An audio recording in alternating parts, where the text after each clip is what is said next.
Rôti, frit, fumé, quel que soit le mode de cuisson, le poulet reste la viande la plus consommée au monde, avec plus de 90 millions de tonnes par an selon la FAO. Exemple de cette tendance haussière, l'Afrique, qui dépend encore largement de l'extérieur, a vu ses importations augmenter de près de 75% pour le poulet brésilien ces 5 dernières années. Pour renverser cette tendance, certains pays du continent prennent des initiatives dans l'objectif d'en finir avec le poulet surgelé débarqué de l'étranger, car il y va de leur souveraineté alimentaire. C'est le cas du Gabon qui a fixé à janvier 2027 l'échéance de fin d'importation du poulet de chair. Un défi de taille dans un pays où la production locale essentiellement artisanale est encore largement inférieure aux besoins de consommation. Pour atteindre cet objectif, le gouvernement gabonais travaille depuis plus de 2 ans à asseoir un cadre de production adéquat. Des initiatives comme la BCEG, Banque pour le commerce et l'entrepreneuriat, ont déjà vu le jour. Parmi les aviculteurs ayant déjà bénéficié d'un crédit, Jeff, qui voit déjà grand avec l'agrandissement de sa ferme de 4 hectares. Nous avons reçu un accompagnement du chef de l'État qui a fait des visites, qui a visité les fermes dernièrement. Donc il a instruit la BECG de nous accompagner pour l'extension de nos différentes fermes. Comme vous pouvez le voir par l'arrière, nous sommes en train de construire un certain nombre de bâtiments afin d'être prêts pour la période cruciale de 2027. Avec l'extension, nous partirons sur un total de 60 000 têtes par mois, ou plus précisément 125 tonnes de volailles que nous sortirons de notre ferme chaque fin de mois. Une vision d'agrandissement également au programme ici, chez ce producteur qui veut accroître considérablement sa production. 4 000 têtes actuellement, ce n'est pas assez pour couvrir le marché, pour satisfaire la demande. Donc, nous avons prévu augmenter notre production d'ici la fin de l'année. Pour cela, nous avons prévu construire 3 bâtiments supplémentaires qui feront 10 mètres sur 80. On pourra mettre à peu près 8 000 têtes dans chaque bâtiment. Nous avons également prévu agrandir les 2 bâtiments que nous avons déjà. Cela va nous permettre d'atteindre les 30 000 ou plus que nous visons d'ici la fin de l'année. Comme ça, en janvier 2027, nous pourrons au moins mieux participer à l'interdiction d'importation de poulet de chair. Il y a des financements qui sont en cours et nous avons déjà perçu une partie du financement. Ça nous a permis de commencer les travaux et aussi passer quelques commandes pour les bâtiments et le matériel. Le Gabon importe chaque année environ 100 000 tonnes de poulet, alors qu'il n'en produit que quelques 5 000. Le déficit est abyssal et vu l'imminence de la date de fin d'importation, le gouvernement se mobilise sur le terrain. Ce dimanche, le ministre de l'Agriculture est venu lui-même évaluer le dispositif. Et cela passe par des échanges directs avec les aviculteurs. En ce moment, nous travaillons sur 2 grands tableaux. Un tableau de court terme et un tableau de moyen-long terme. Sur le court terme, nous nous organisons vraiment pour vous accompagner, les agriculteurs gabonais, avec la provision d'intrants, c'est-à-dire aliments pour vendre, mais aussi poussins. Parce que nous sommes conscients du fait que pour décoller, pour monter en puissance avant la fin de l'année, il est important que vous ayez les intrants de base. Donc voilà ce que nous faisons. Et récemment, nous avons signé un partenariat avec une entreprise pour qu'elle fournisse de l'intrant, l'aliment notamment. Mais il est aussi important que vous sachiez que la SMAG a été... les parts majoritaires de la SMAG qui étaient détenues par un groupe français, Sambia, ont été rachetées il n'y a pas longtemps par un groupe ivoirien, le groupe Avos. Et qu'eux aussi sont en train de s'organiser pour fournir plus d'aliments et aussi plus de poussins. Donc ça, c'est sur le court terme. Sur le moyen-long terme, important que vous sachiez que nous sommes en train d'organiser toute la chaîne de valeur, de telle sorte que tout soit produit au Gabon. D'accord. OK. Et que les coûts de production soient également... Vu à la baisse? Bien sûr, moins onéreux. Ça veut dire quoi? Ça veut dire que nos propres plantations de maïs et de soja, par exemple, nos propres provendries, nos propres fermes parentales, nos propres couvoirs, nos propres abattoirs. Okay? En faisant comme ça, en travaillant sur toute la chaîne de valeur, ça nous permettra de contrôler les coûts de production, de pouvoir vendre du poulet de chair au Gabon, aux Gabonais, à des prix qui sont abordables. La vision du chef de l'État est double. Hein. Il y a la souveraineté alimentaire, mais aussi la création d'emplois. Donc, travailler sur toute la chaîne de valeur nous permettra aussi de créer plusieurs emplois. Okay? Il y a des pays qui ont utilisé la chaîne de valeur pour les chair, mais pour créer des milliers d'emplois. En Côte d'Ivoire, pour ne pas le citer, ils sont arrivés à créer plus de 300 000 emplois directs et indirects, uniquement avec la chaîne de valeur pour les poulets de chair, la filière poulet de chair. Donc nous, on peut également y arriver. Donc sur le court terme, on va vous accompagner avec les intrants de base. Et sur le moyen long terme, c'est vraiment tout produire au Gabon, tout faire au Gabon. Mais quand je dis cela, c'est en regardant les maillons ou les segments qui sont en amont de la production. Donc tout ce qui est accès au foncier, tout ce qui est forage, tout ce qui est électricité, mais aussi les autres maillons qui sont un peu qui sont en aval. Ça veut dire quoi? Ça veut dire les circuits de distribution, etc. Tout ça, on va l'organiser au niveau local de telle sorte que nous baissions les coûts de production pour vous et qu'en bout de chaîne, le kilo de poulet de chair au Gabon soit abordable pour tout le monde. Pour tout le monde. Oui, voilà un tout petit peu. Là, vous avez juste parlé des aliments, des poussins et autres, mais vous n'avez pas parlé des produits vétérinaires aussi. C'est pareil pour les produits vétérinaires. L'effort sur le court terme, il est en termes d'intrants. C'est la provence, c'est les poussins, c'est aussi les produits vétérinaires. Parce que nous savons très bien que dans ce business-là, si vous n'avez pas de produits vétérinaires et que vos fermes ne sont pas à l'abri d'épidémies, vous courez un risque. Et donc, nous regardons également les aspects phytosanitaires, produits vétérinaires, de telle sorte que vous soyez protégés. Nous sommes conscients du fait qu'un élevage comme celui-là, il y a un risque, il y a toujours des risques. Moi, j'ai rencontré des éleveurs dans d'autres pays qui me disaient, mais nous, quand il y a des grippes, par exemple, ils peuvent perdre jusqu'à 10 000, 12 000 têtes par nuit, ce qui est pour un élevage comme celui-là, ça serait absolument catastrophique. Donc nous sommes conscients de ça et ça va être l'accompagnement que nous faisons sur le court terme. Une autre chose qui est importante, une autre dimension importante à intégrer, c'est que la façon dont nous sommes en train d'organiser la filière, nous l'organisons autour de ce que nous appelons un système d'agrégation. Ça veut dire quoi? Ça veut dire qu'une ferme comme celle-là travaillerait avec une grosse ferme intégrée. Okay? Donc une ferme qui produit de l'aliment, qui produit des poussins, qui a un abattoir, etc. Et vous travaillerez avec ce gros. Pas que vous, mais ça pourrait être 3, 4, 5, voire plus fermes comme celle-là, qui travaillerait avec un grand au milieu. Ce grand, en fait, vous permet d'avoir une zone de confort dans l'acquisition d'intrants, mais aussi dans la vente. Okay? Dans la vente, parce que vous n'avez pas d'abattoir. Mais imaginez qu'il y a une grosse ferme intégrée ici qui a un abattoir. Vos produits, vous les vendez directement à cette grosse ferme intégrée.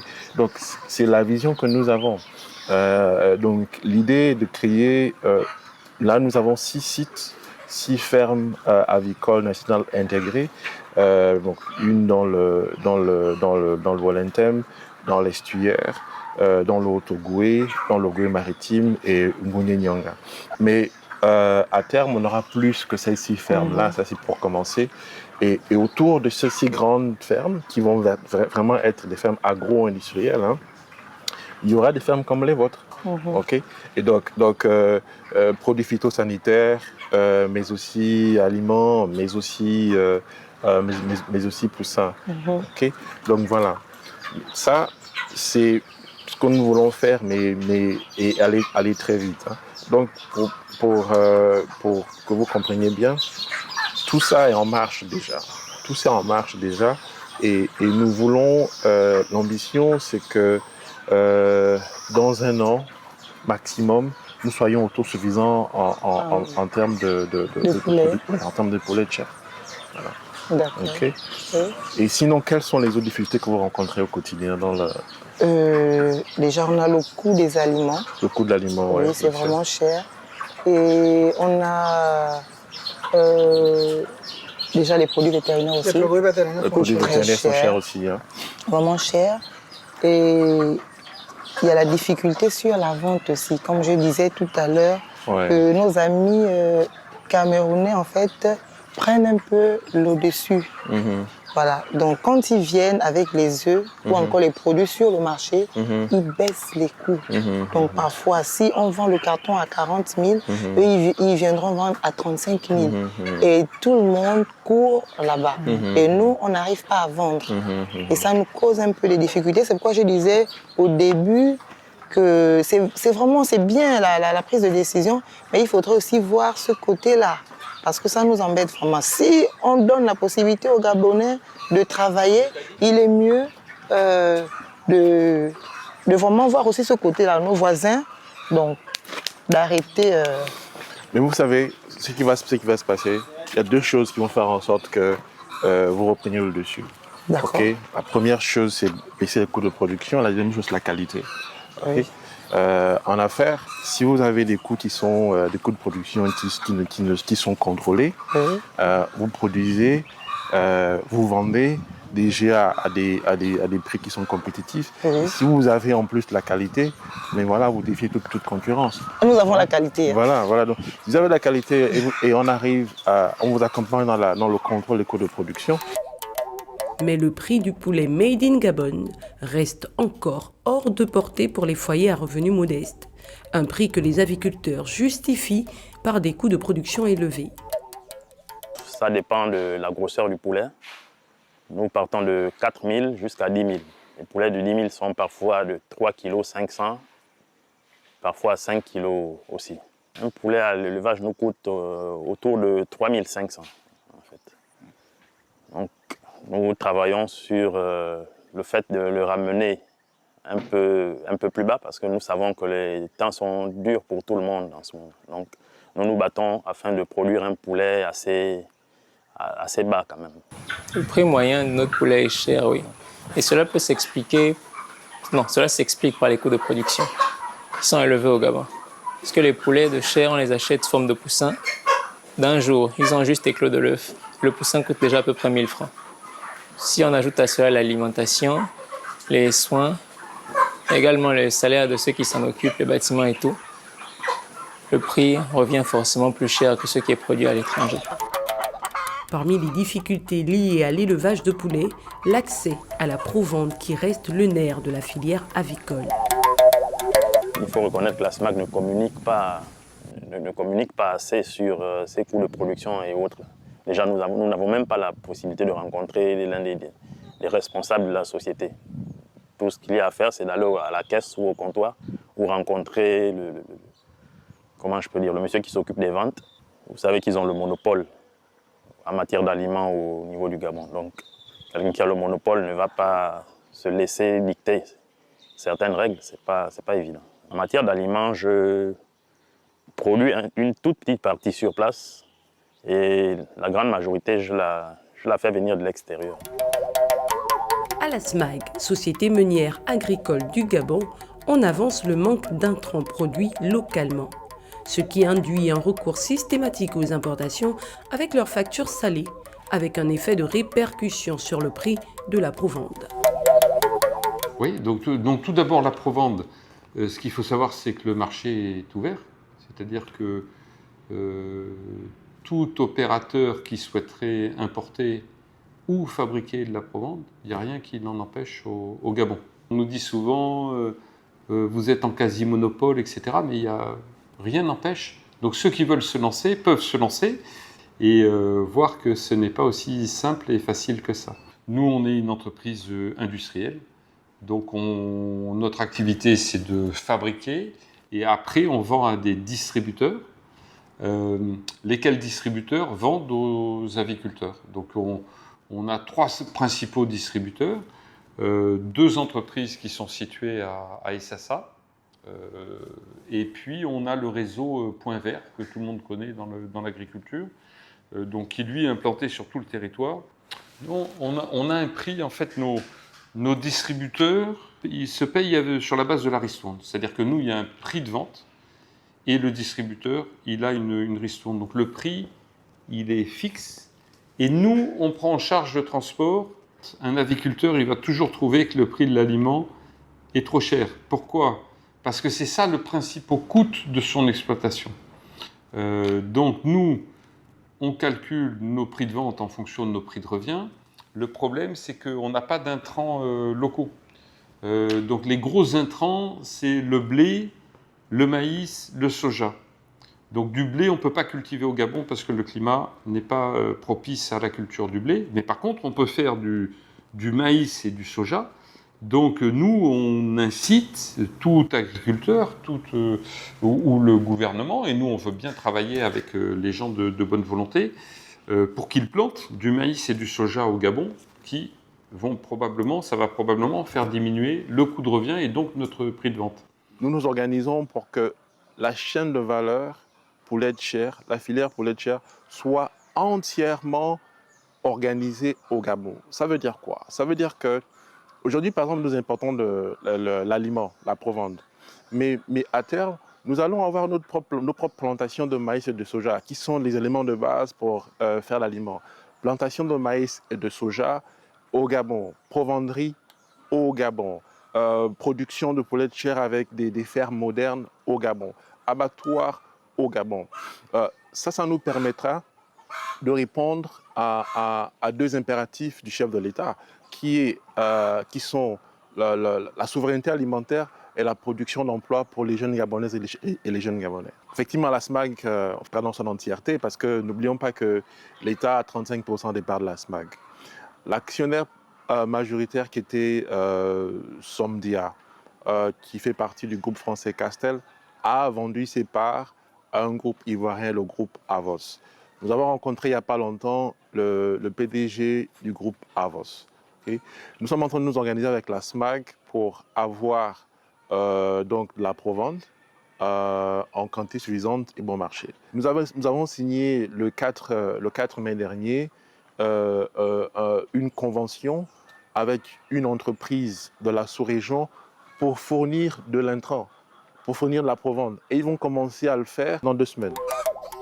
Plus qu'une simple décision, la fin des importations de poulet de chair est une opportunité pour le Gabon de restructurer une filière jusqu'ici à l'abandon afin de créer une chaîne de valeur et de milliers d'emplois.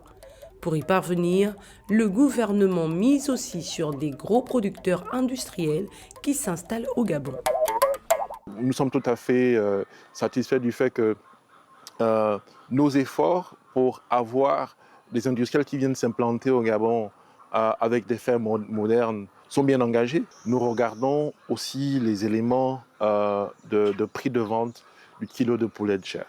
L'avantage de faire ce type de rencontres sur le terrain, c'est parler avec les promoteurs qui nous disent les difficultés auxquelles ils sont confrontés, à combien ils vendent et pourquoi. Et donc ça nous permet de voir sur quel segment, sur quel maillon jouer pour arriver à un prix de vente à la fin qui est abordable. Nous travaillons sur la fourniture de provende pour baisser le coût. Nous travaillons sur le prix du poussin pour baisser le coût. Et bien sûr, les produits phytosanitaires. Nous travaillons avec le groupement d'intérêt économique GIE qui regroupe 13 à 14 promoteurs ou producteurs de poulet de chair. Le GIE a bénéficié déjà de prêts de la BECG. Ils sont en train de s'organiser pour avoir de l'équipement, donc des fermes modernes, des bâtiments modernes, et aussi s'organiser pour avoir de l'intrant de bonne qualité, que ce soit la provende ou les poussins. Pour hâter le pas et tenir l'échéance de janvier, le gouvernement gabonais a mis en place un plan d'urgence opérationnel pour la filière avicole. Un plan intergouvernemental, chaque département devant jouer un rôle précis. Le plan opérationnel d'urgence pour la filière avicole, en abrégé POUFA, est un plan qui a été approuvé par le gouvernement au Conseil des ministres le 26 février dernier. Il contient des mesures pratiques pour organiser la filière avicole, la chaîne de valeur pour laitière entre maintenant et décembre 2026. Il explique ou il décline comment chaque administration ou chaque département ministériel fait partie de cet effort. Il explique que l'organisation d'une filière comme la filière avicole n'est pas l'affaire uniquement du ministère de l'Agriculture, mais que tous les départements ministériels sont impliqués. Donc il explique ce qui est attendu de l'administration de l'habitat, par exemple, en termes d'accès aux fonciers agricoles. Il explique ce qui est attendu du ministère de l'accès universel à l'eau, à l'énergie. Il explique ce qui est attendu de la part du ministère des TP. Il explique ce qui est attendu de la part du ministère du Commerce. Et autour du PUFA, nous avons mis en place une équipe technique interministérielle qui se réunit tous les jeudis et s'assure que chaque maillon, chaque département joue son rôle pour accompagner la montée en puissance du secteur, accompagner les agriculteurs nationaux, mais aussi fournir le cadre. En pariant sur la production du poulet comme symbole de sa souveraineté alimentaire, le Gabon a décidé de valoriser l'agriculture, l'or vert, un secteur autrefois relégué au second plan, mais qui est en passe de devenir un pilier essentiel de son développement, notamment en matière de diversification de l'économie nationale, qui doit s'affranchir du tout pétrole, alors que les réserves de l'or noir tendent à s'étioler.